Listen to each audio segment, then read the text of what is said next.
पवित्र मन रखो, पवित्र तन रखो, पवित्र मन रखो, पवित्र तन रखो। पवित्रता मनुष्यता की शान है, जो मन वचन कर्म से पवित्र है, वो चरित्रवान ही यहाँ महान है। ओम शांति। आज 13 सितंबर 2020 अव्यक्त बाप दादा के रिवाइज कोर्स के 22 मार्च 1986 की मुरली का टाइटल है सुख, शांति और खुशी का आधार पवित्रता। आज बाबा ने हमें holiness, happiness, his holiness, Begampur के बादशाह, मास्टर सर्वशक्तिवान, महारथी, विघ्न विनाशक जैसे अनेक टाइटल दिए। बाबा ने हमें आज समझाया पवित्रता सुख शांति की जननी है और ज्ञान की शक्ति से मुश्किल अति सहज हो जाता है। आगे बाबा ने हमें समस्याओं को आसान करने की सहज विधि बताई। फिर बाबा ने हमें स्वयं को और दूसरों को शक्तिशाली बनाने की विधि भी बताई। आज बाबा ने हमें होलीनेस और हैप्पीनेस का टाइटल देते हुए कहा, हर एक बच्चे के अंदर यह दृढ़ संकल्प है कि न सिर्फ कर्म से लेकिन मन, वाणी, कर्म तीनों से पवित्र बनना ही है।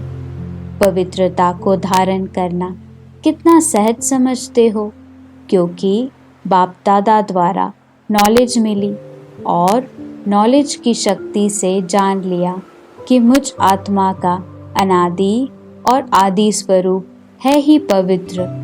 हमारा वास्तविक स्वरूप पवित्रता है। स्वधर्म, स्वदेश, स्व का पिता और स्वस्वरूप, स्वकर्म सबकी नॉलेज मिली। नॉलेज की शक्ति से मुश्किल अति सहज हो गया।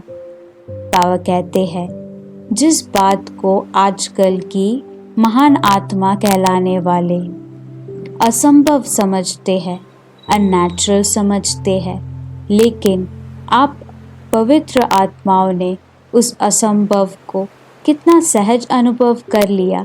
सारे विश्व के आगे चैलेंज से कह सकते हो कि पवित्रता तो हमारा स्वस्वरूप है। आगे बाबा कहते हैं, पवित्रता फाउंडेशन है। पवित्रता को माता कहते हैं और सुख शांति उनके बच्चे हैं। जहाँ होली है तो हैप्पी भी ज़रूर है। पवित्र आत्माओं की निशानी सदा खुशी है। सदा काल की प्राप्ति सिवाय पवित्रता के असंभव है। सुख शांति पवित्र आत्माओं के पास स्वयं स्वतः ही आती है। बाबा कहते, पवित्र आत्माएं सदा हर्षित रहने वाली आत्माएं हैं, यह सदा स्मृति में रखो। बाबा कहते, ब्राह्मण परिवार बेगमपुर अर्थात सुख का संसार है, तो इस सुख के संसार के बेगमपुर के बादशाह बन गए। हिज होलीनेस भी हो, ताज भी है, तख्त भी है। लाइट का ताज पवित्रता की निशानी है और बाप दादा के दिल तख्त नशीन हो, तो बेगमपुर के बादशाहों का ताज भी न्यारा और तख्त भी न्यारा है।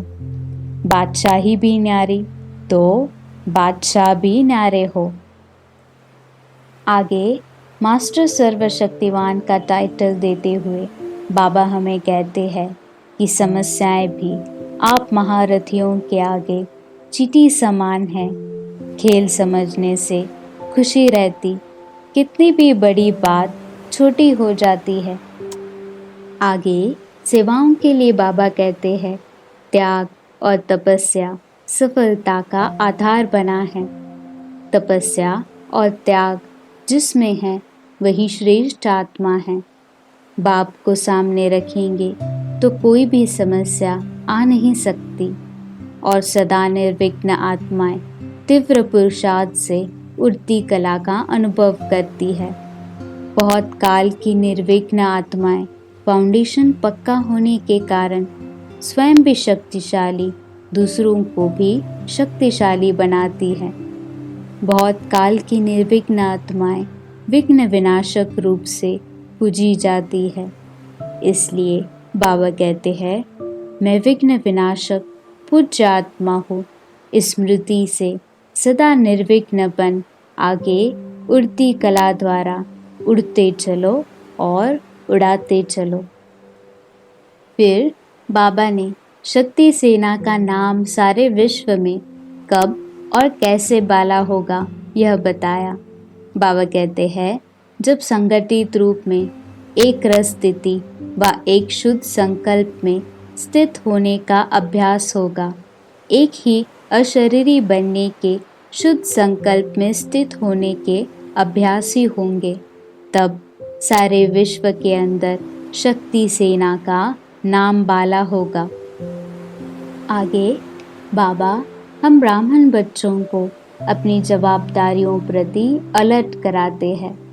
बाबा कहते हैं, सारे संगठन को एक रस स्थिति में स्थित कराने के लिए सहयोगी बनना यह हर एक ब्राह्मण की जवाबदारी है।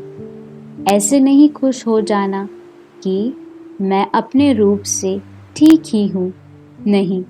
जैसे अज्ञानी आत्माओं को ज्ञान की रोशनी देने के लिए सदैव शुभ भावना व कल्याण की भावना रखते हुए प्रयत्न करते रहते हो, ऐसे ही अपने इस दैवी संगठन को भी एक रस स्थिति में स्थित करने व संगठन की शक्ति को बढ़ाने के लिए एक दूसरे के प्रति भिन्न भिन्न रूप से प्रयत्न करो। अंत में बाबा समझाते हैं कि बाप दादा की प्रत्यक्षता का आधार क्या बनेगा।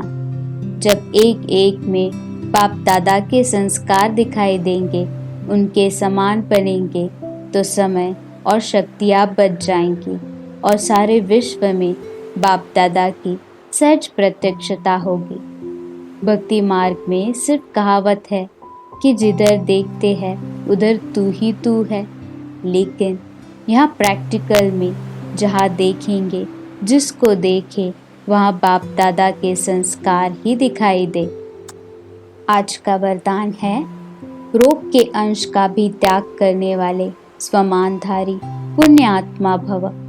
स्वमानधारी बच्चे सभी को मान देने वाले दाता होते हैं।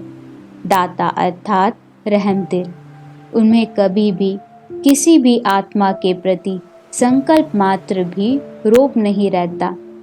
यह ऐसा क्यों, ऐसा नहीं करना चाहिए, होना नहीं चाहिए। ज्ञान यह कहता है क्या? यह भी सूक्ष्म रोग का अंश है। लेकिन स्वमानधारी पुण्य आत्माएं गिरे हुए को उठाएंगी, सहयोगी बनाएंगी। वह कभी यह संकल्प भी नहीं कर सकती कि यह तो अपने कर्मों का फल भोग रहे हैं, करेंगे तो जरूर पाएंगे, इन्हें गिरना ही चाहिए। ऐसे संकल्प आप बच्चों के नहीं हो सकते। स्लोगन है, संतुष्टता और प्रसन्नता की विशेषता ही उठती कला का अनुभव कराती है। ओम शांति। पवित्र मन रखो, पवित्र तन रखो, पवित्र मन रखो, पवित्र तन रखो। पवित्रता मनुष्यता की शान है। जो मन वचन कर्म से पवित्र है, वो चरित्रवान ही यहाँ महान